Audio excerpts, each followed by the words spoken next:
Friendo, Steve here. Hey, Larson. And welcome back to Going In Raw, the only pro wrestling podcast you need to be listening to. On this episode, we're talking last night's Monday Night Raw on the road to Summerslam. It's the last Monday Night Raw before Summerslam. This Saturday, we're going to be doing our live watch-alongs and immediate post-show review. So be sure to hang out with us on both the YouTube and the Twitch. Hell, I might even fire up Instagram or TikTok or some shit like that and go live there as well. Do not hold me to that. We are on the TikTok at Friendo Club. I have not. I need to update that. I need to put some stuff on there. I don't even know how to do TikTok. You just download this app, and then it steals all your data and it sends it over to like the Chinese government. I think is what it was currently what they're saying. So it's all good, you know. All right. Well, I'll consider it then. I'm sure you can trust them with your information. So anyways, yeah, this Saturday should be a lot of fun doing our live watch along because wrestling's always man, we got a loaded, now that the doldrums, the dog days of summer are they're kind of winding down. It's always that bit between Money in the Bank and SummerSlam. Yeah. That like nothing's happening. It's just a big void of nothing. And we got a busy month, man. We got August. We got SummerSlam. Got Triple Mania. Triple Mania the next weekend. And then we got All In at the end of August. That's at the very end of August. And then All Out is the very beginning of September, right? Yeah. The next weekend. So yeah, we got 30 some days are crazy busy. Right. And in September we got also Payback from the WWE. October, we've got, at the very least, I think we've got No Mercy in NXT. I know there's another. There is a WWE pay-per-view. It's not Payback. It's Backlash. Oh, is it Backlash? Okay, whatever it is. Backlash. Anyways. Fastlane. Thank you, John. Fastlane. Thank you. I can't remember the name of it. So we got that going on. So a lot of stuff happening leading to the coming over 4 months away from nearing the end of the year here, man. It's kind of crazy. I know, it's pretty crazy. We're in August already. We had a super chat already from Julian before we get started with talking about Monday Night Raw. Julian says, hey, friendos, love the community. Man, really disappointing. WWE didn't do 4 women's matches at SummerSlam. No Becky Trish after months of feuding. And no Rhea Raquel title match is crazy to me. All love. Let's talk about it. Becky and Trish. Thank you, Julian. Thank you very much for the super chat. We'll start there. Becky and Trish, of course, originally planned to be at SummerSlam. And now not going to be at SummerSlam. Yeah, it's interesting considering the months of build. Maybe the idea is originally it was planned at SummerSlam to be the blow-off match. Maybe they're not doing that. Maybe they're having this match in Winnipeg in a couple weeks rather than at SummerSlam, and then at Payback they'll have the actual blow-off there. I mean, that's just me trying to make sense of all this. Otherwise, yeah, it's a bit of a head scratcher to take a match, not just this match, but also Rhea and Raquel. I'm kind of the opinion that if you have a pay-per-view, you should have as many of those titles defended on the pay-per-view as possible. Yeah, I don't disagree with that. And when that doesn't happen and happens on SmackDown, either preceding or after a pay-per-view, it just kind of is a bit of a head scratcher. I know WWE's philosophy now is shorter shows, shorter premium live events, and so they don't want to do the days of 10 matches, which I appreciate and I understand. Yeah. But I know they want LA Knight on the SummerSlam card to get a win, so that's kind of the purpose of this Battle Royal. That being said, when there's matches that involve stories you're telling over months, I'd much rather see that play out at a pay-per-view than LA Knight win a Battle Royal that really doesn't mean anything. If you want LA Knight in the card so much, put him in a match that matters. I mean, it's kind of a damned if you do, damned if you don't thing, right? Like, the purpose of a battle royal is to get as many people on the premium live event as possible. Yeah. And I absolutely appreciate that. Totally. I could do without, I'll be honest, I could do without Logan Paul Ricochet. I understand the business philosophy of it. Logan Paul is an incredibly, he's a guy who trends very high, and it's basically, I'm not going to say free advertising because they're paying the guy, but it's basically like a lot of advertising for the show at a time when they are trying to basically nail down as lucrative a TV deal as they can. Logan Paul on the card in a match it makes sense from a business perspective, and Totally. he's not around very much, so you make good use of that. I love that Ronda Rousey and Shayna Baszler. This is probably going to be Ronda Rousey's last match in the WWE, or at least for the time being. I like that's at SummerSlam, and mainly for Shayna Baszler. I think that's a terrific spot for her, so you don't want to get rid of that match, because I'm looking at the non-title matches here. Mm-hmm. I mean, I'll be honest with you, and I hate saying this, but Drew McIntyre wasn't even there last night. Yeah. And he hasn't really been around much. And I'm not saying, like, to me, a better feud in this place would have been Gunther versus Chad Gable, given what we saw last night. Yeah. Yeah. But, like, I don't know. I understand, look, Gunther's on a hell of a roll with the Intercontinental Championship. And I'm not saying you take that match off.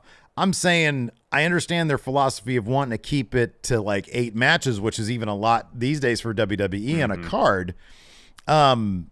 So there's not, besides like Ricochet and Logan Paul, from a booking philosophy, there's not a lot that they can get rid of. But I totally would have swapped out Gunther and Drew McIntyre probably for Becky Lynch, Trish Stratus, just because they're bigger names, and you could do Gunther versus Drew McIntyre as a Raw main event. You really could. Mm-hmm.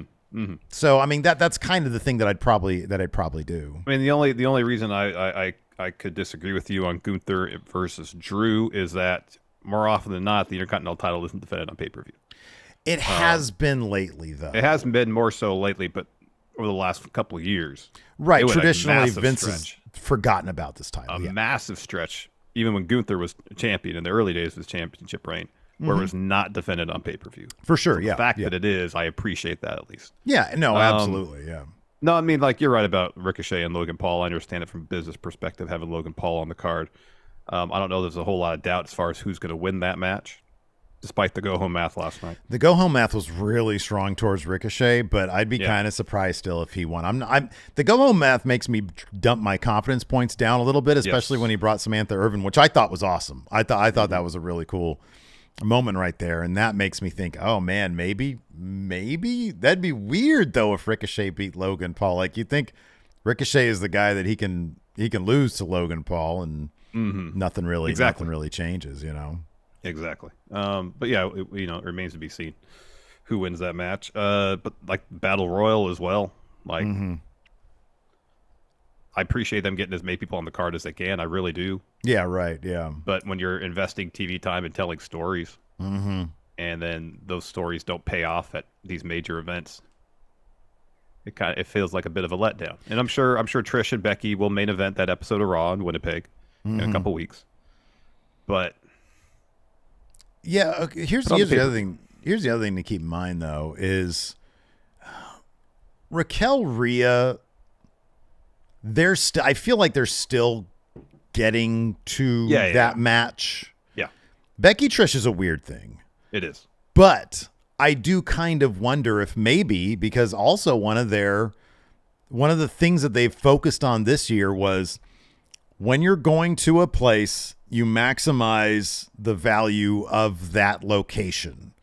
And doing a Trish Stratus match, a high profile one in Canada, I understand that. I mean, that's a way to try to pop some ratings right there and pop that crowd big time. And then maybe you do the blow off, because if Trish wins that in Canada, you do a blow off there at the next pay-per-view. And that could be, you're just adding value to that next pay-per-view that you're doing with the last Becky Trish match. So maybe they're just trying to space out the bigger matches, because they are taking a longer approach to telling stories these days. Yeah.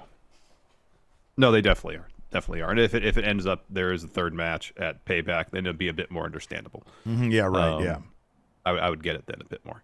And you're right about the Rhea Raquel thing. That seems like that feud is still in its early stages. And if they want to kind of really take their time, build up the heat for their first match at maybe Payback, then that makes sense.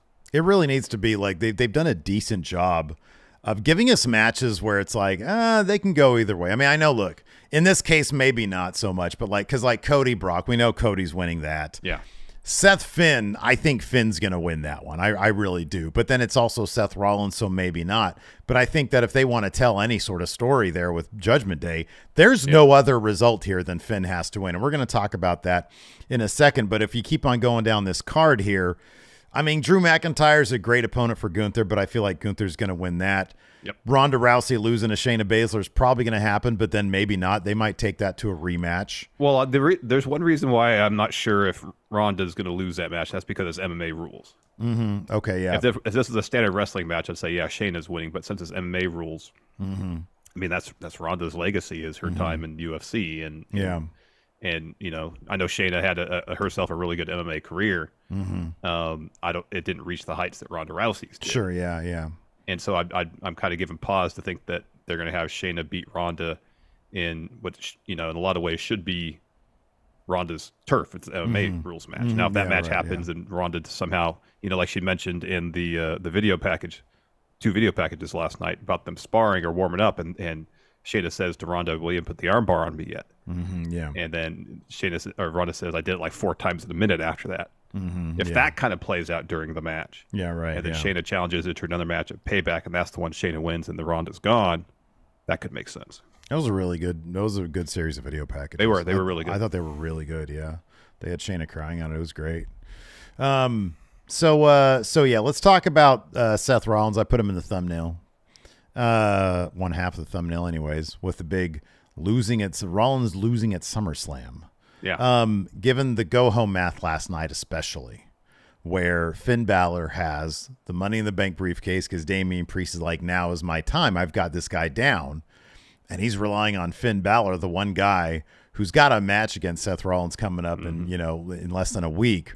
And that hesitation of Finn giving him the briefcase and being like, okay, we'll go ahead and cash in now.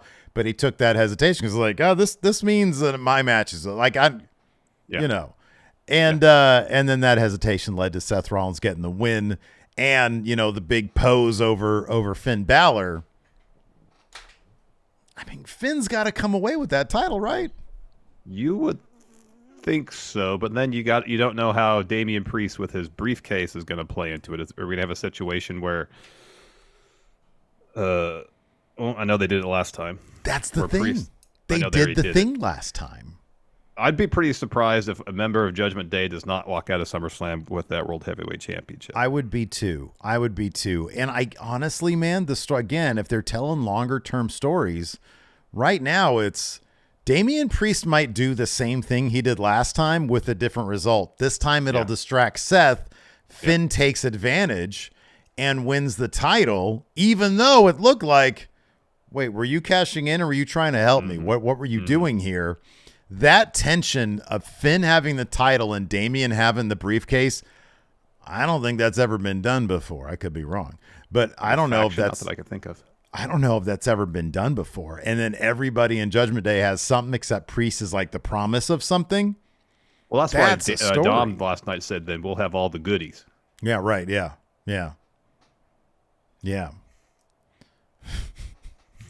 You like that line, huh? Yeah, because you can't say we'd have all the gold because Priest doesn't have a title, so we had to say something. Yeah, we have all the goodies. Yeah, got all the goodies. All the goodies. So I mean, yeah, I don't know. I don't see a way out of it. I mean, I don't know. We're gonna do our predictions later on today on Friendo Club TV. Our proper predictions with confidence points, and of course, if you want in on the SummerSlam predictions challenge, man, oh man, there's still time for that. Right now at patreon.com/Steven Larson. I've also updated the list of the unedited MyGM streams over there. I'm going to do it today for channel members right after the show. But I've got that. 2 additional old retro episodes of Smash Zone are live now available on the latest Patreon link. And then it's also going up for channel members. And then, of course, like I said, the big SummerSlam predictions challenge. The current champion, Brandon McClendon, is putting his Big Blue title on the line. Will Flannelly Dan, our Money in the Bank winner, cash in at SummerSlam? Will he be close enough to cash in? Right now, you can get involved. We haven't put the predictions form up yet. Cody, we're gonna bug you about that soon. Yeah, I'll email you later, Cody. And so right now you can either click join on the YouTube to become a channel member where you get access to all that stuff, including our bonus episodes, and or on the Patreon at patreon.com/Steven Larson. It's $5 and up. It's a great way to help support Going In Raw. We get the vast majority of the revenue that comes from that. It doesn't get split up amongst a bunch of other people. So yeah, definitely go ahead and do that. And you know what, man? Given that you are currently tied for first in the G1 Predictions Challenge, and you bested me in one of our games today on basketball. Well, the important one. I'm going to spare you from the celebrity impersonators today. Oh, wow. Although, don't think I didn't know that you snaked away yesterday scot-free without a Raw preview. I had to get out the door, man. I had somewhere I had to be. Oh, that's You can't hold right. that against me. Try to make me feel bad about something. I'm like, dude, I got an appointment. Well, I'll spare you. I'll spare you the celebrity impersonators today. But you can go to friendoshop.com and use code PURPLE right now. I should have some new merchandise there by this weekend. But right now you can use code PURPLE to get 20% off. Question, yeah. It's going to be more purple. No, we're done with purple for now. All right. There's enough purple stuff there. So now we're going to use the rest of the rainbow. The rest of the next? color scheme. I don't know. I have a couple of Wrestle Juice things going up. And then I don't know. I'm gonna put some retro designs up. Yeah, I don't know. You got any ideas? Throw me an idea. I'll do it. Alto here says alien merch. Okay. Like, you, me, and an alien? I guess. You and me on a UFO or something like that? Maybe. Yeah, I don't know. I'll think about it. Alien merch in Volt. There we go. Okay, we'll see. There we go. Volt's always good. Load up. Look, you guys in YouTube, you guys over on the Twitch, load up. Yeah, I'm doing the dope says, let me tell you. So there's a couple let me tell you something designs already done. Good. So, yeah. So load up the comments. Let us know what you want to see in the merch realm. I can't get enough of these hats are awesome. The hats look great. I know they're the Wrestle Juice embroidered. one, like the embroidery is great. It really It's has nice some and depth bright, to it. right? Yeah, it's good it looks stuff. great. So I'll do some more of that. Let's talk about one other aspect of Raw before we get to the match-by-match breakdown. So Gunther, during the course of Raw, gets himself into a bit of a beat-the-clock challenge with Chad Gable, although it was never really framed as an official bout. And there was some confusion after the end of this 5-minute time frame as to whether Gunther actually takes a proper loss after Chad Gable lasts 5 minutes or not. So I from what I understood, the challenge itself wouldn't go down as a win or loss. It's just whoever loses the challenge looks like an asshole, which Gunther did when he didn't. But Corey win the on commentary is like, "Oh, is this Gunther's first loss?" Oh, he offered that up. Okay. Yeah, he did mention it, but it was kind of a moot point because then Gunther just said, "I want more time at it," and they just restarted the match. Yeah, they just sort of went with it. So I kind of feel like that was just one match. Gunther was able to. It was like last week when we did full court, and I was down like 10-5 at the half, and I was like, "You want to take it to 20?" And you were like, "Yeah." And then I ended up snaking out the win. It's like you lost the challenge, or I lost the challenge, but then I ended up winning the game. Yeah, exactly. Yeah. It was just an interesting. I mean, it's great for Chad Gable to get some sort of victory over Gunther. So the dudes over at Wrestle Talk had their whole thumbnail saying Gable should be the guy that takes it off Gunther. Make that case, Larson, or make the case against it. I mean, Chad Gable's great. He's a really good wrestler. Him and Gunther can put on awesome matches. Yeah. I just feel like if they want Chad Gable to be the guy, he needs to win a lot of matches before that moment happens. They need to invest some time building up Chad Gable as a singles competitor, because when Alpha Academy loses matches, guess who eats the pins more often than not? I know not always, because I know the Viking rules match, Otis got pinned. Mm-hmm. Usually it's Chad Gable.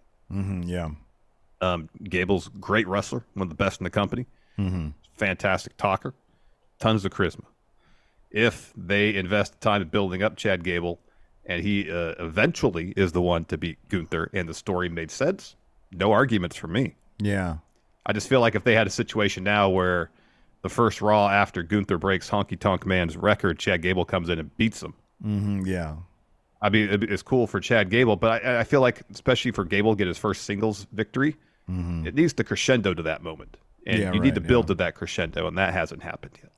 For me, Chad Gable I think he's got all the ingredients, but the way he's been booked literally since like day one is, to me, you have to do a lot of work.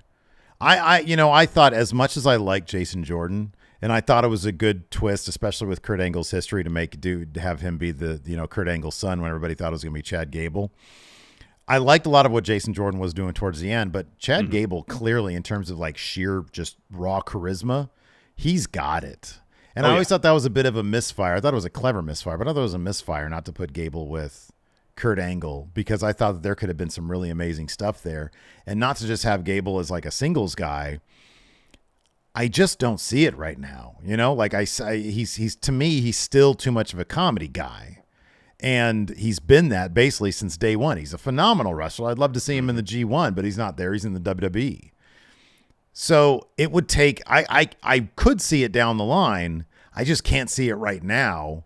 And I like Chad Gable a lot. It's just, there's a lot of work that needs to be done there. It's kind of like, honestly, I don't know, champion Shinsuke Nakamura.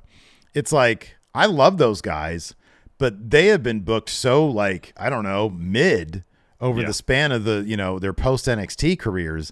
It'll take a lot for me to believe that they are, Gunther level competitors at this point. I thought Gunther was going to be in the same situation, and then Triple H took over and he just shot him to the moon. But that was a year ago. It's been a year of Gunther's dominance. So Chad Gable would have to get started now, and in a year from now, I'll be like, okay, I kind of see it, Yeah. No, I think we're in agreement on all that. But it was a really fun bout. I mean, you expect good things from Gunther and Chad Gable, and they most definitely delivered, both in the kind of beat the clock challenge phase and then the actual proper match. There was a lot of really good stuff. Yeah, it was really good. So according to Cage Match, anyways, it was just one match that lasted 12 minutes and 54 seconds, and Gunther got the win. If that's to be, the case. And I think WWE would probably. It's like when Xavier Woods beat Roman Reigns, and they're like, "No, it was a no contest." What are you talking about? It was a DQ loss. Get out of here. Yeah, I know. They kayfabed it at least. They had Heyman go and lobby to have the initial ruling overturned. Yeah, I appreciated that. So Raw kicked off with Logan Paul. Him and Ricochet had a bit of a promo off. Logan said, welcome to Monday Night Raw.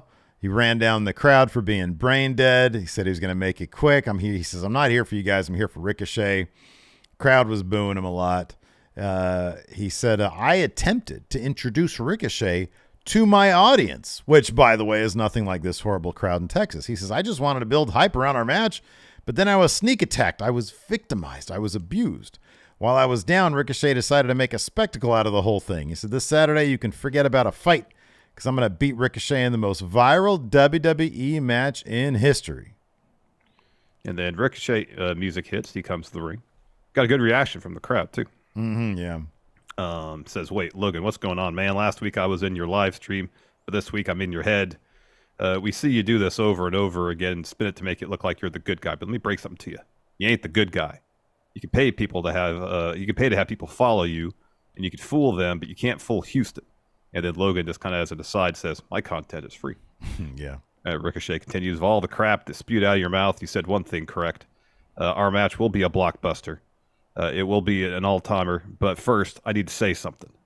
Almost to let me tell you something. Well, I don't like anything about you, and I think you're a horrible human being. If there's one thing I can respect is you're an athlete and an incredible showman.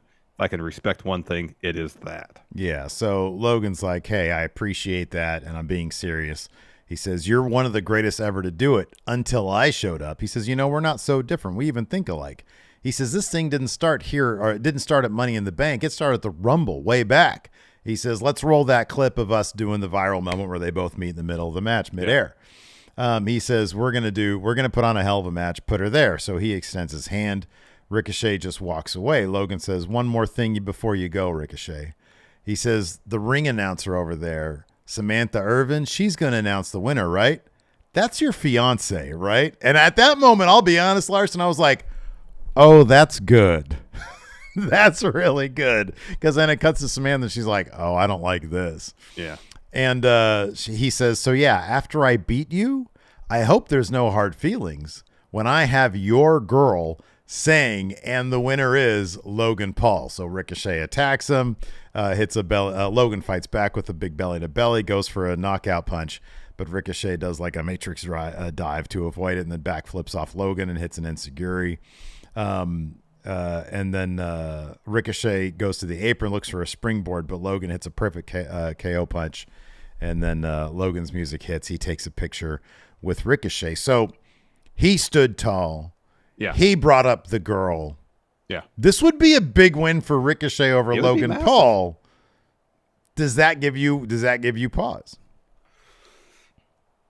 Not a ton, although seemingly of late with WWE, if you're in a program with a celebrity and you do really well during that program, which I think in this program, Ricochet, he's been put out there in front of the fans to drop 5-10 minute promo segments, and it's done good. Yeah. If you're put in a celebrity program and you do well, seemingly there's a lot more opportunity for you afterwards. We just saw this recently with Damian Priest put on a hell of a match with Bad Bunny. Yeah, absolutely. And then now he's got that Money in the Bank briefcase. Sami Zayn had the match with Johnny Knoxville. Yeah, right. And then end up in the bloodline. You know, so it seems to be kind of the what they're doing now is if you do well in the celebrity program, guess what? More opportunity could come your way. Yeah. So I hope, regardless, win or lose, they got plans for Ricochet after this. Absolutely. Yeah. He needs to take that next step. Yeah, right. Yeah. Exactly. But yeah, it'd be a pretty huge win. I'd be pretty surprised just because Logan's lost his last two matches. He lost to Seth. He lost to Roman. Yeah, he doesn't win a lot. Yeah, but he's always in like high profile matches with people who like have to get wins. Yeah. Yeah. So yeah, no, it'll be interesting to see how that goes down. After that, Jackie's backstage with Imperium, asks about Gunther's match on Saturday. He says, "I don't live in the past. I live in the here and now, and my only thought right now is disappointment in you." He looks at Kaiser. He says, "You could have prevented this last week, and don't get me started on Gio. I expect more from you. See, tonight I would take care of Drew myself, but he has a commitment. So tonight is the chance for Ludwig Kaiser to redeem himself against the barefooted meddling maggot Matt Riddle.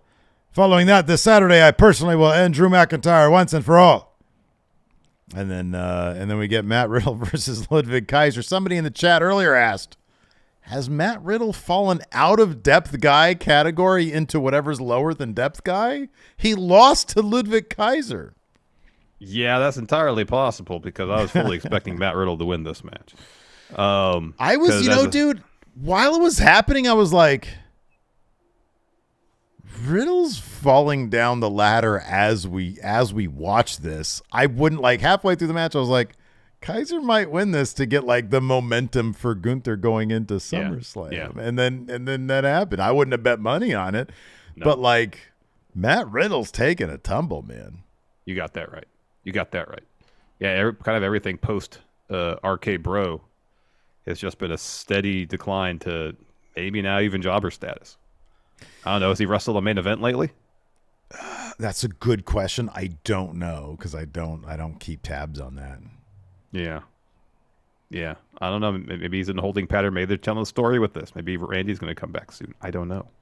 Yeah, dude, I don't know. You have to wonder, man. Because like, here's the thing. We always say this. We're not there. We don't know. One thing that is always interesting, one of the more interesting aspects of the Something to Wrestle, the Bruce Pritchard podcast, is when people are brought up that seem to have some momentum, and then bizarrely, they are sort of, they just don't work out. Guys like Ken Shamrock, Carlito, guys like that. And like 9 times out of 10, it's some sort of backstage attitude issue. Now, I mean, obviously Vince McMahon he would just all of a sudden sometimes like not like a person. Yeah. But a lot of the times it's, well, Shamrock wouldn't be showing up. He'd no show, or he'd be late, or this, that, or the other. Or Carlito would have an attitude issue or whatever. And this is from Pritchard's perspective. And there's two sides to every story. Yeah, obviously. But you gotta, you just sort of have to wonder, what is the deal here? Is it something that's going on that we don't know about? Or is it simply what you're saying, that they're looking to tell a story where the guy just, ends up fucking getting embarrassed? Yeah, it's hard to tell.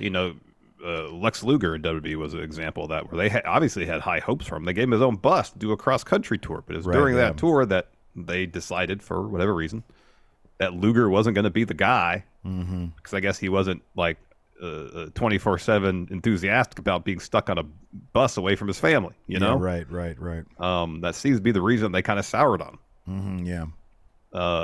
So yeah, unless you know the full story of what's going on backstage, it's hard to kind of make that determination whether Riddle is kind of being dumped down the card or they got something in mind for him. You know, if Randy Orton shows up at SummerSlam and after that story ensues, then we'll get an answer. But otherwise, yeah, absolutely. After that, we have some bit about the Maxine Viking Raiders stuff. Backstage, Maxine is using Otis as a punching bag. Gable interjects, helps out. We see Valhalla meditating with the Raiders behind her. And then we've got Logan Paul walking backstage. Byron walks up and says, "Hey, what happened?" Logan says, "I'll break it down for you. What happened is I just gave Ricochet a small taste of what will happen on Saturday. This will be the most viral match in WWE history." He says, "What happened, Ricochet? I thought you were always one step ahead of me. Look at you now. You're looking like a full-grown fetus." And then he sort of swats the microphone out of Byron's hand and says, "Get out of here." And then, so this is huge news. Massive news. You were talking about it earlier, the TikTok. Seismic shift in the TikTok power structure. Cody Rhodes has joined TikTok. He put up his, you were like, where is this guy going? No, I have the notes in front of me. I know where you're going. Yeah, Cody Rhodes joined TikTok, man. And it was just, I think it's just like him, like his first TikTok, I think, is just they aired it, I think, and it was just him going on the turnbuckle. Oh, is that a show? And he was doing the whoa. I'm assuming that's what it was. It seemed, because it was it looked very kind of crappy. So it's not like him actually doing his own TikTok. Of course, he's got probably someone doing it for him. Right. Yeah, exactly. Yeah. Right. Yeah. He's got, dude, part of his contract is probably, I have a guy who just follows me around and like does stuff like, TikTok and whatnot. Yes. I'm gonna get on it really right now and see if that is the case. Get out of here. Whoa. So, Cody. After that, we had a Brock Cody video package, and I saw some differing opinions on the music used for it. Rather than doing something with a lot of energy, they went a more somber route. Oh, I liked that. Yeah, I looked up the artist because I was like, there's like vague hints of like the National in there. Yeah, that's what I thought too. And it just turned out to be some kid who went viral on TikTok for his song. But man, I fucking liked it a lot. I was like, this is a pretty good song right here. Yeah, I know. Rather than doing another like kind of metal or new metal song, they had some gravitas to it. Yeah, for sure. Yeah. And rather than I forget what it was. Rather than going kind of the typical route, and I get why people might expect something with a little bit more energy to it. So the sentiment, so people were talking about like, oh, I wanted this to be more, but was it pretty divisive? No, I didn't see necessarily sentiment about a particular genre used in the video package. I just saw some people say like, that's an odd choice for a song for this video package. God damn, I thought it fit perfectly. I thought it was yeah, it's just him doing whoa, staring at the camera. So I just thought based on that, and it's an assumption on my part, so it could be way off, that maybe people were expecting something a little more high energy. Right. Yeah. No, I thought it was really good, man. I thought they did a really good job with it. See if I can find this person. Ozzy says it was Cody, so of course Steve thought it was perfect. No, man, I'm really picky. I know you're more picky. I'm really picky with my music, man. If something they're going after something cinematic, I like my video packages. And if they're gonna use some trash song, I'm not gonna be into it. I'm gonna say no. That does my Cody a disservice. Yeah, you're Cody. Okay. So after that, we had Maxine. Sorry, my bad. I meant just Cody. The Cody. After that, we had Maxine Dupree taking on Valhalla. I think on everybody's bingo card for 2023, I don't think we had anybody hitting an Ocean Cyclone suplex in WWE. That shit looked awesome. And Maxine Dupree busted one out to beat Valhalla here. It was pretty crazy. It was great. That was rad. That was great. Yeah. Anytime we see a reference to Minami Toyota, thumbs up. Yeah. No, that was really cool. And you have to appreciate the crowd being so into the story of Maxine and how far she's come. They've built that really, really well. But again, getting back to the question about Chad Gable, they've built it in a comedic manner. You know, if they had like a mixed tag trios championship, put it on them, of course. Oh, yeah. But that's not really, you know, the Intercontinental Championship at this point, thanks to Gunther, exclusively to Gunther, it's rarefied air. You know what I mean? Yeah. So, yeah. Yeah. So then Judgment Day's music hits after Maxine gets the win. We go to commercial break. We come back. Nakamura is warming up backstage, and then Tommaso Ciampa steps in and says, we could have went our separate ways, but we clearly still have a problem. So tonight, I'm going to fix that problem. You want the entire world out of your business, but I fight the entire world. And tonight's going to start with you. I'm going to go on and win the SummerSlam Battle Royal on Saturday. So Nakamura stands up and says, I'm going to be the one to win this Saturday. Problem solved. They got a match later.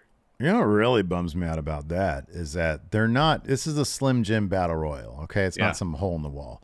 They need to be. They need to have Slim Jims during these little promos. I got one for you, Steve. This is what they should do for this bout. They should replace the ropes around the ring with Slim Jims, like super thick ones or normal size ones. Yes, like fucking literally rope the size of the Slim ropes. Jims. Yeah, make them Slim Jims.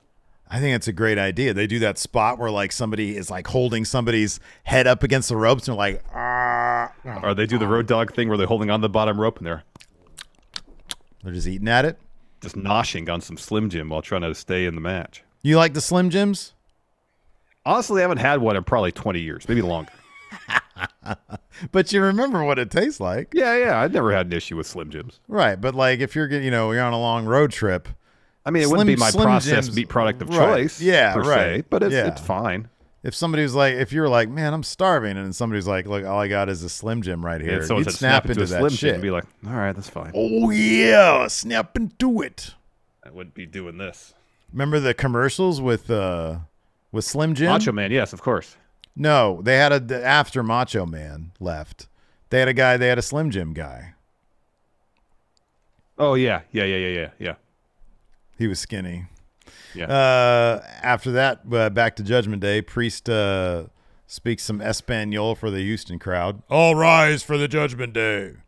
And then Rhea says, let's face it, Monday Night Raw doesn't start until he says it does. And she got a huge reaction. That crowd loved Big massive Mommy. pop.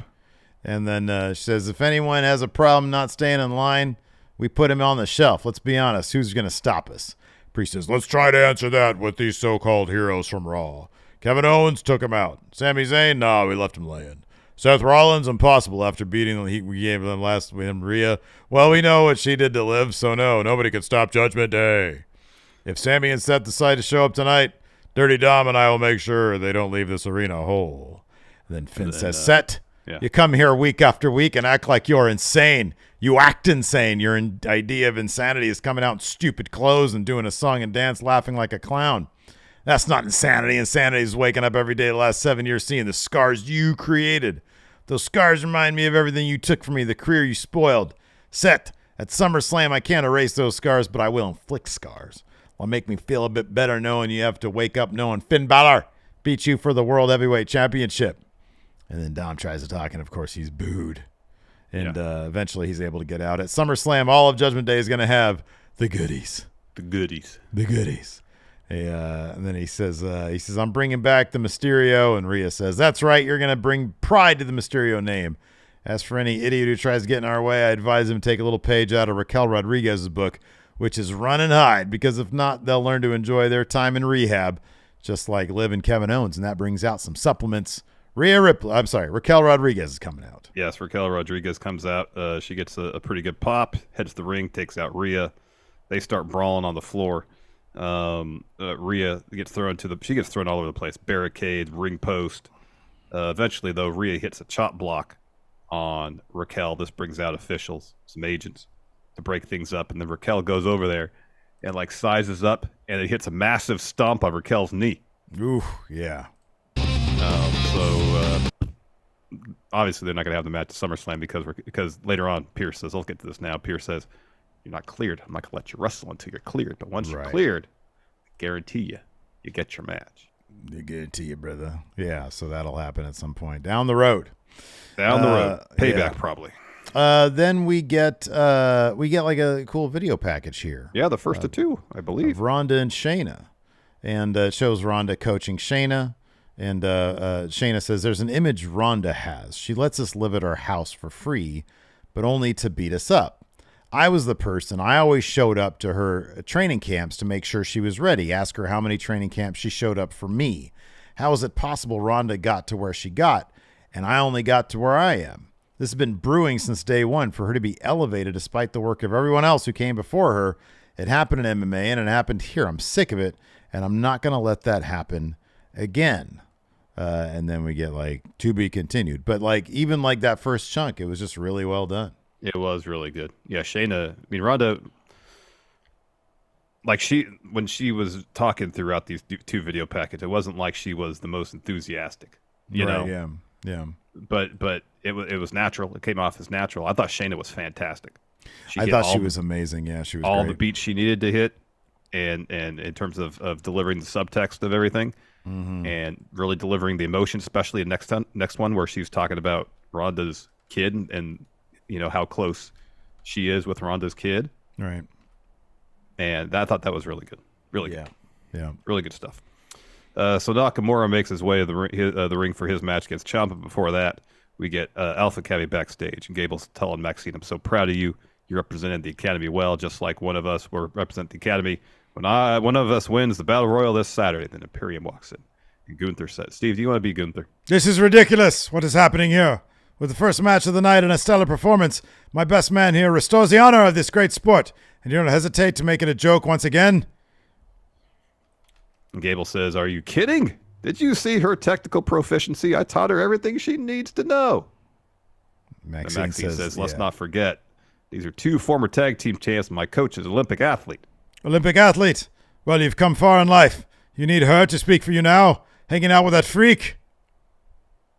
Oh, and then Otis gets mad, and Kaiser says, "This isn't even worth your time. I don't think Gable here can last even 5 minutes in the ring with the ring general." And then Gunther says, "You're right. Last 2 weeks have been a roller coaster for me. My soul could really do with dragging someone around the ring for a bit. But the clock on the wall, I don't even need 5 minutes. And then Gable's like, 5 minutes? Says, 5 minutes. I'll last 5 hours if I want to. I'll take your little challenge tonight, but leave your crew in the back and I'll leave mine." And then Gunther says, "Be my guest. Be my guest." And let Imperium do the rest. But before all that, we had Shinsuke Nakamura versus Tommaso Ciampa. And Ciampa got the jobber entrance for this one, didn't he? Yeah, no entrance for Ciampa. You know what? I'm fine. I'm tired of it. You know, they had the main event entrances, and they always do this, like at the 30 till. Yeah. The fucking match doesn't start till like 46. Yeah. You don't need all that. People like that song, man.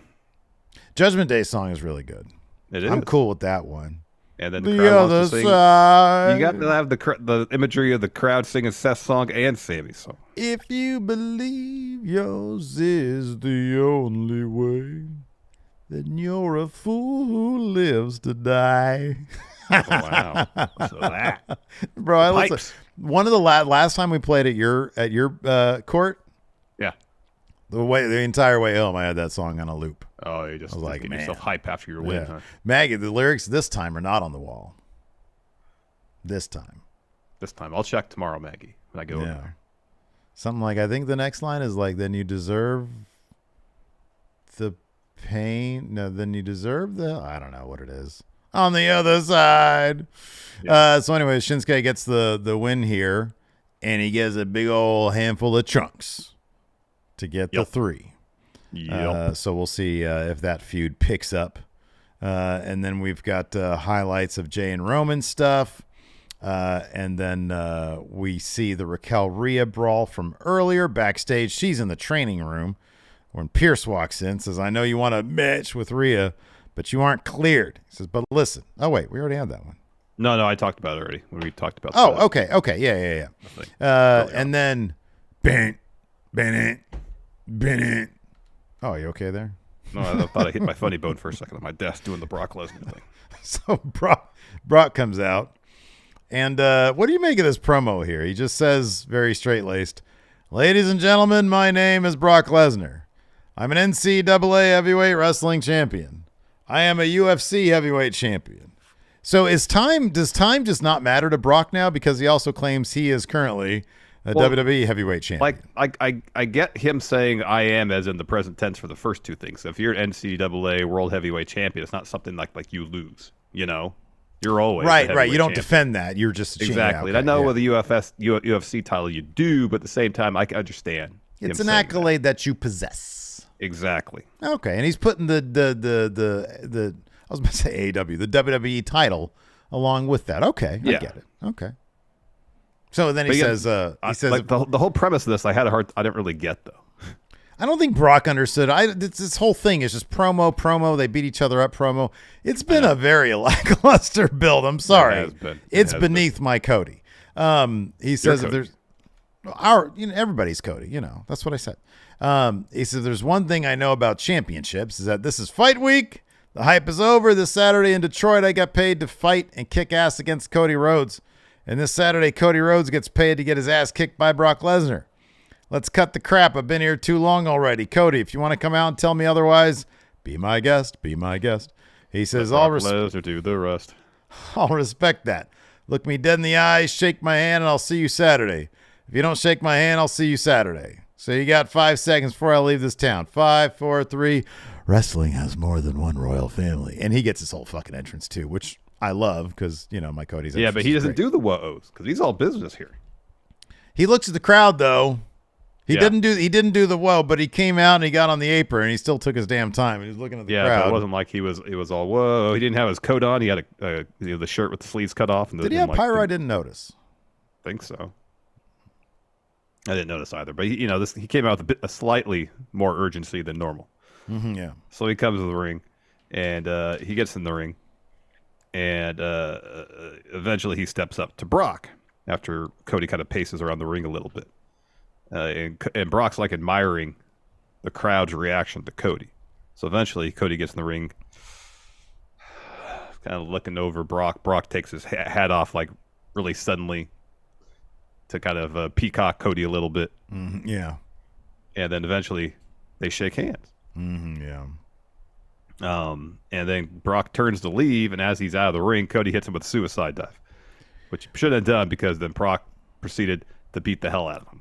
Well, I mean, look, I'm going to be nitpicky about it. I appreciated that, there was something that sort of precipitated because, they're shaking hands and, they sort of come in close. And I think the camera angle didn't get it, but I think Cody, whispered something to Brock, and that sort of raised his ire, and he shoulder checked him. Yeah. And that's when Cody was does the big suicide dive thing.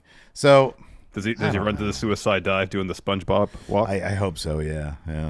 I love that SpongeBob walk. So I don't know. I'm glad. I'll be honest with you. I'm glad this is the third last match. I'm sure this is probably going to be a good match. They're going to do a whole thing. Yeah, I'm sure they'll be fine. Yeah.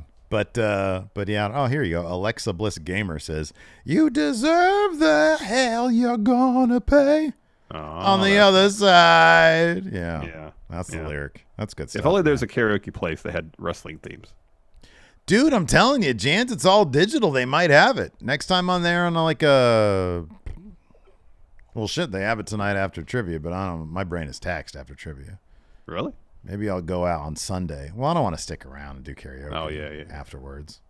Yeah, no. Maybe I'll go there on Sunday and just see. Yeah. Random Sunday. So anyways, Brock hits an F5 and he leaves and leaves and comes back a couple times. Mm-hmm, yeah. Eventually hits Cody with an F5. Next we got Gunther versus Chad Gable, kind of a beat the clock challenge. Gunther's taking Chad Gable very lightly.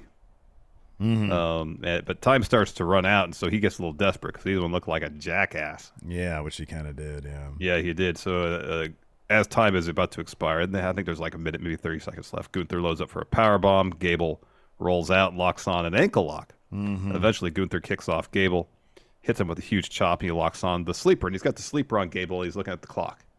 Yeah. He hammers Gable with a few more shots, put the sleeper back on. He's looking at the clock. He looks for a powerbomb. Instead, Gable counters with a Rana, sends them both out of the ring as time expires. Mm-hmm. So in terms of the beat the clock challenge aspect of it, Gable comes out in the winning end of it. Yeah. Gunther grabs the mic and just starts yelling, "Add more time, it's not over." And then eventually someone makes the decision, more time will be added, the match will continue. Yeah. It's a smart move, like right now. Like you're right before SummerSlam. Like it just seems like a weird wrinkle. I know. Like Gunther. I mean, because we were texting about it last night, how it was kind of weird, and you made a point of, well, they're just showing that Gunther can be vulnerable. Yeah, I guess like the Drew is gone, so I guess you want to see, this is the go home math. Like, oh, Gunther can be. He's not perfect, Yeah. So I guess that's what it is. Hubris can get the better of him. Like, where is Drew? What's he doing? Why does he? What is that commitment he has? Gunther just said he's out promoting SummerSlam or something. I don't know. I guess so. Yeah. Don't know. So they had a proper match after that, and it was really good. Chad Gable hit a deadlift German suplex on Gunther. That was impressive. Yeah, it was awesome. For a 2 count, and then Gable's looking for a chaos theory. Instead, gets booted. Gunther follows the lariat, gets a 2 there. Gable looks for another chaos theory. Gunther blocks that, hits a bunch of chops, and a massive power bomb to get the win. Yeah. And then afterwards, he gets the mic. It's on the announce table. Drop the promo. Steve, please. He was having such a good time up there too. He loves doing these promos now. They get him up there. He says, "Get used to it. Get used to me standing on here and celebrating my success. For sure, come Saturday, I will not lose the Intercontinental Championship. Drew McIntyre, wherever you are, look what I did to that man. It is the same fate that awaits you as well, because at SummerSlam, I end Drew McIntyre once and for all." Some people here in chat are saying that Drew is filming a movie with Dave Bautista. Oh, fuck. That sounds awesome. That sounds pretty cool. That's great. Yeah, I just want to see Gunther chop the Claymore down. Yes. Like he's coming at him with the Claymore and then chop right in the foot or the ankle. Right, exactly. And then he comes crashing down like the mat explodes or whatever. Yeah, Drew's like really selling ankle like someone just hit it with a sledgehammer. He lifts it up and his ankle starts dangling. Yeah. I saw like there was like on Instagram there was a thing where like a guy falls out of a window. Instagram. The fucked up thing, he falls out of a window, but like also it's the window's not that like high up, but this like giant chunk of concrete comes down with him, and that like kills his ankle, and then he just lifts his ankle up and it's flopping around. That's awful. Yeah, it's horrible. My Instagram feed is you just disgusting. Need to start over with it. You just need to. I really should scrub it. Yeah, I should just scrub it and start over. MF Steve here too. Yeah. But then you know me, like it's gonna be no time at all before it's just back to the same old exact thing. Yeah. Right. My habits aren't gonna change. It's like it's always like, oh, I'm on the toilet or whatever. I'm like, this doesn't look good. Click it. Let me trudge into the unknown with the SpongeBob walk.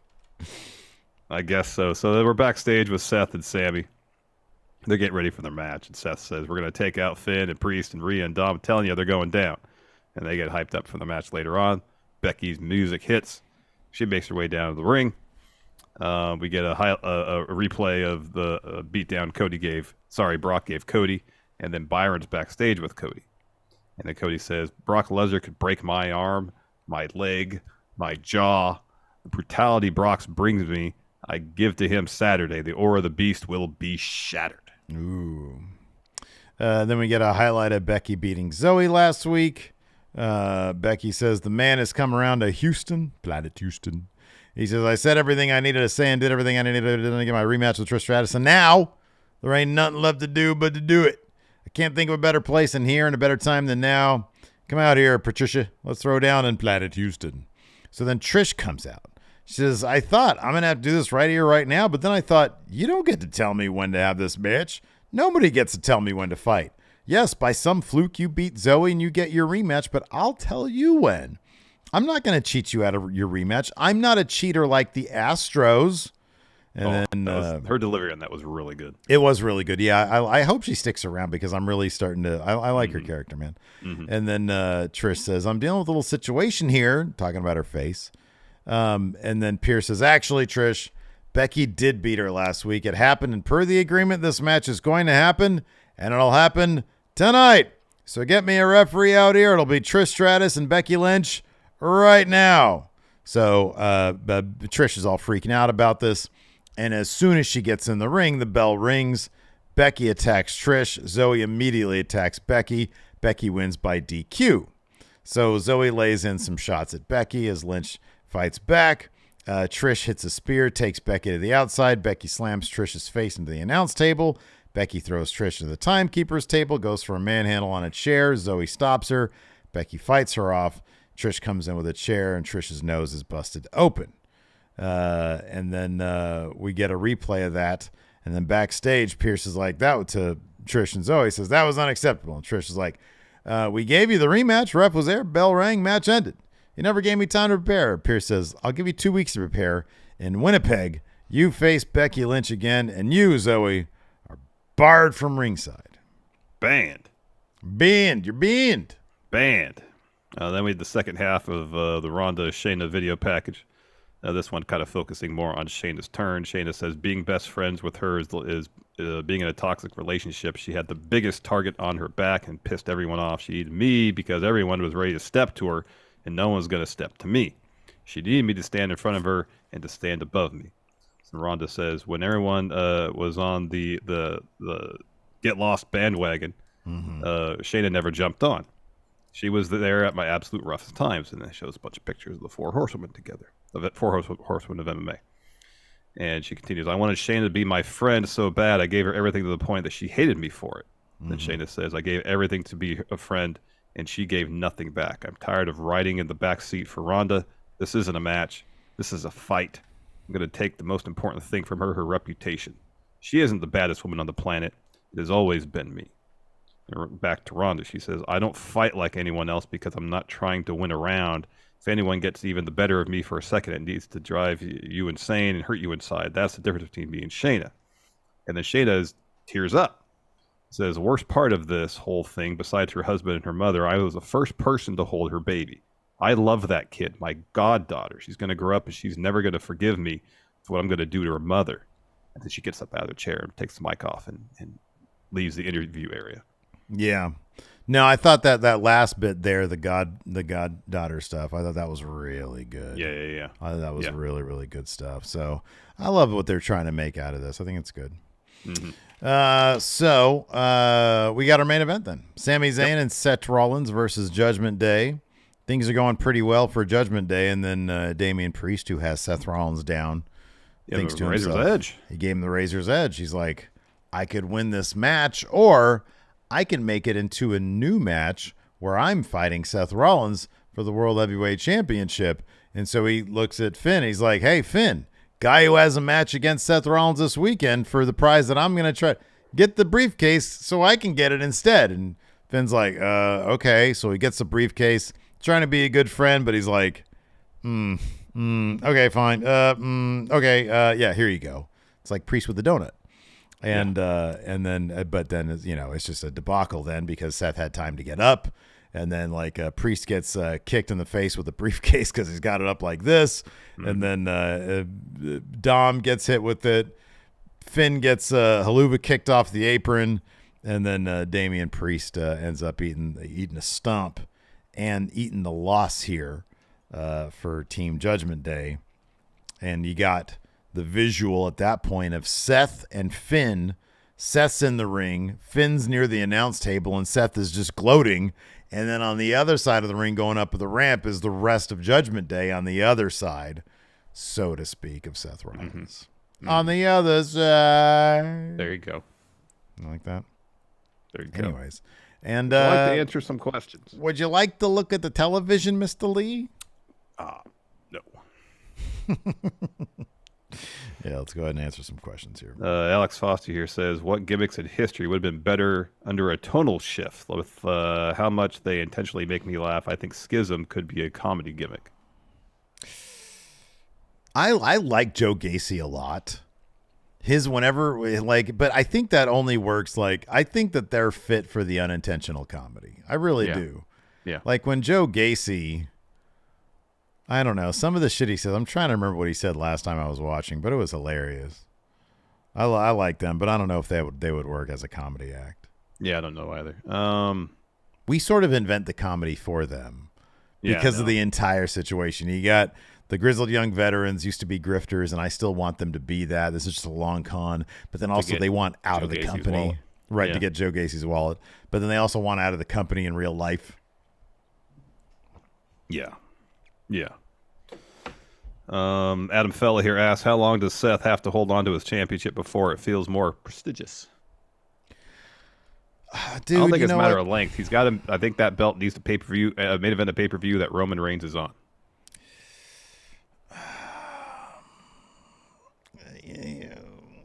They're not the bloodline. Like the bloodline's the Yep. thing.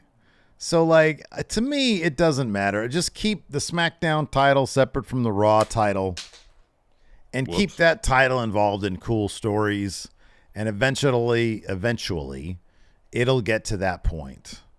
But yeah, I don't know. I'll put it this way. The World Heavyweight Championship will never main event a pay-per-view that Roman Reigns is on. That's not going to happen. No. Once that title leaves Roman, Different story. then it's a completely different story. Then I could see that as a possibility. Because Seth, if Cody gets it and like it's on a Seth level guy, then there might be a question as to what's actually going to main event. Yeah. Yeah, possibly. Stephen M. here asked if we're going to get an alien correspondent, maybe one that does impressions of wrestlers or film directors. Well, there's a lot there. An alien that does Yeah. impressions? Yeah. Okay. Probably not. That No. sounds like that's a lot. Like Yeah. what is an alien doing an impression of Stone Cold Steve Austin sound like? Well, I mean, if we're going to hire them, they have to do a good impression. Yeah, right. Okay. What is Stone Cold say? Yeah, I can't no. No, I mean, it's got to do be like indistinguishable from Stone Cold. But in alien language. No, in English. Well, we have that. It's Phil McDonald. Phil McDonald's an alien? I don't know. It's possible. At this point, I don't know. All right. Anyway. You got a question over there, Steve? Yeah. Michael Scalamini. What a great name. Scalmanini says, love the show. Deployed and it makes my day. If Finn Balor loses at SummerSlam, is he firmly a utility or depth guy? No, because he's like in a main event level situation. So no, a depth guy is a guy he loses to guys who are further down the card, you know? Yeah. So no, he's not a depth guy. Utility, maybe. Yeah, utility is not a terrible place to be. Yeah. David De La Cruz here asked if we're going to do a review of the Cody documentary. You want to try to do that for Friendo Club? That's a possibility. I'll have to sketch out some time to watch it. Same. DJ Mott says, what else do you guys think the Judgment Day should run? He says, I'd like to see them run and operate at Denny's. A Target. So that Cody can be like, hey, CM Punk, I know you say that the Young Bucks can't run a Target, but Judgment Day. But I know some people who can, and it's Judgment Day. Yeah. Some sort of low-level governmental entity. Okay, yeah, right. See how they deal with bureaucracy. Like a subsection of the DMV or something? Like the Department of Forestry, although I'm sure that's pretty major in some states. That's probably a big deal. Yeah, right. Yeah. Or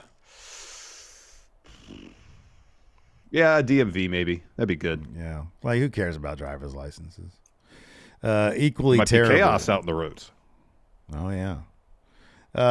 Let's see here. Equally terrible says, with Tony Khan's abysmal handling of the AEW women's roster, do you think there could be talents not re-signing because of it? Absolutely. Yep. Guaranteed. Absolutely. Yeah. Oh, yeah. Yeah. Absolutely. RW here says, so this question is inspired by your recent countout.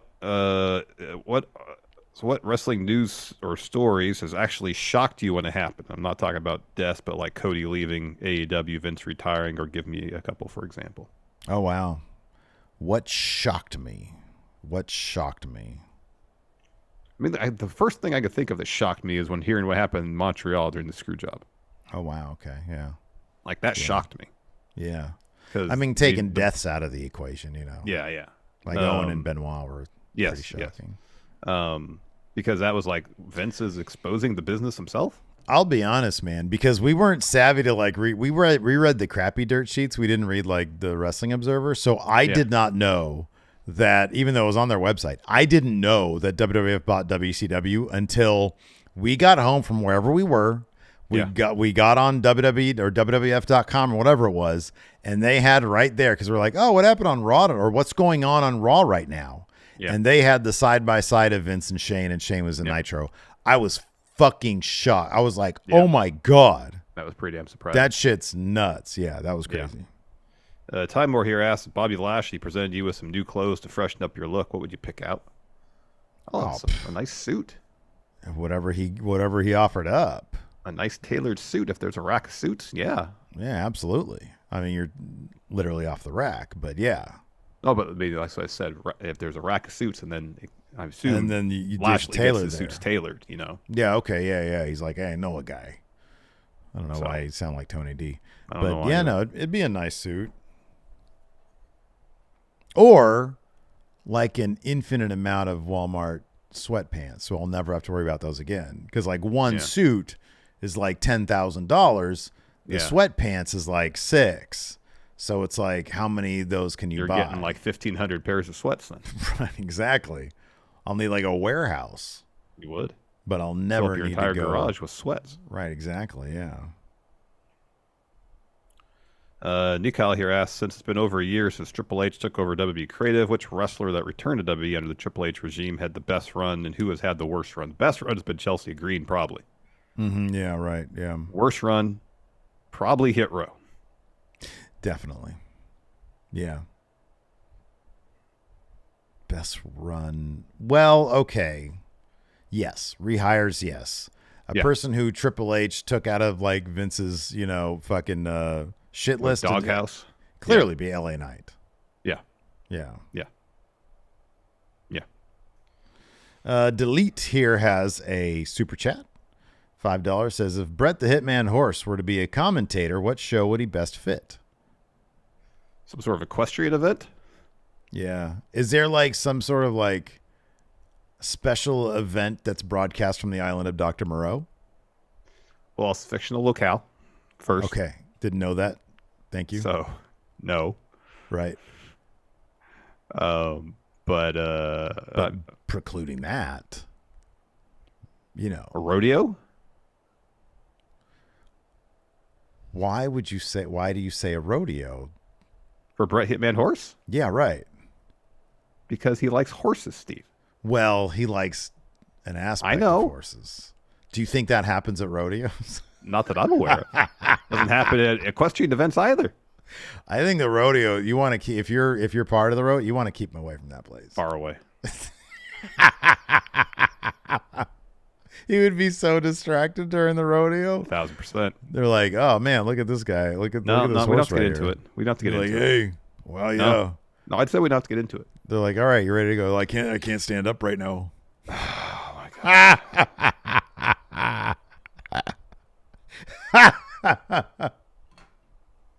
Oh my gosh. A cursed hawk here says WWE is presented with an ultimatum where The Rock is available for this upcoming Mania and only this one. Would you jump at the chance for the much anticipated Rock versus Roman, or sacrifice that to finish Cody's story? Oh, Cody's story! Get out of here with that Rock stuff. Hey, you know what? I appreciate The Rock though. He gave a bunch of money to the Actors Strike, Screen Actors Guild. Yeah. Unlike Stephen Amell, who says I don't think striking is a good idea. What a jackass! Oh man. He's like, I really need to promote my show. This strike is very inconvenient to me. So I'm going to say that I think it's a bad negotiating tool. Yeah, I know. Oh, man. Let's see here. Okay, Deddy says, there have been a few low morale points where it almost felt like main roster WWE talent were going to walk out. Using NXT talent, who would you think Vince would use to be replacement versions of the current champions? A la fake Diesel and fake Razor Ramon. Oh, so we need a fake Roman Reigns? Wow. I mean, it's got to be Braun Breaker, right? Yeah, Braun is Braun fake is the Roman Reigns. fake Roman Reigns. Who's fake Seth Rollins? Joe Gacy. Interesting. Yeah. Who's fake Gunther? Ilya? Oh yeah. Yeah. Yeah. Fake Austin Theory.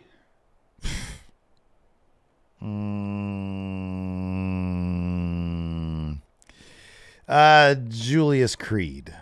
All right. Who would Gigi Dolan portray? Champions, right? We're casting. Oh, Becky Lynch. Yeah. Remember there was that Becky Wrestling Lynch. News Now. Yeah. Yeah. Yeah, I'm just plugging anybody in. Yeah. Oh, okay. I'm trying to think. Sammy and Kevin. Ooh.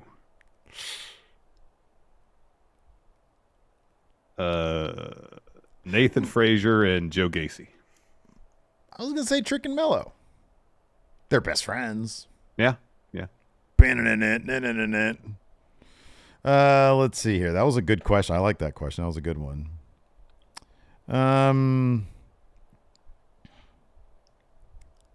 B-Man here asked, what differences do you think there would be to Finn's main roster run if he didn't get injured in his match against Seth at SummerSlam 2016? I mean, it seems like he was only going to hold that belt for a little bit and is going to eventually lose it to Brock or something like that. He was going to job to Brock. That's exactly. I think that's actually been kind of like reported on before in the past. Yeah, I think so. That the plan was for him just to job out to Brock.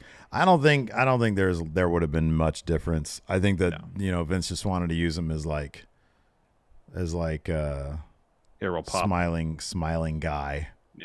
Yeah. Luis here asks, have Triple H's go-home shows felt a bit lackluster? Yeah. They're recap shows. Yeah. They just serve a purpose of saying that's sort of like the one thing about like we get really good premium live events, but the go-homes are completely nothing affairs. They really are. They really are. Yeah. Anyways, that's going to do it for the show today. Thanks everybody for tuning in. We appreciate it. We'll be back. Later on today, we are going to be filming our Ask Steven Larson. So the question threads for patrons and YouTube channel members will be available later on today in just a little while. Actually, I'm going to get on that. So be sure to check that out. So tomorrow we'll have a premiere for that at noon, same time as usual, Pacific, 3 p.m. Eastern. And then Thursday we'll be back for our AEW review a little bit later than usual because I have a thing to do. So keep an eye out for the notifications. Hit that subscribe button and the notify bell if you would be so kind as to give us a thumbs up as well. That would be helpful. And if you're listening to us in the audio realm, leave us a rating, review, or a comment. Thanks for watching, everybody. Till next time, we'll talk to you later. Goodbye.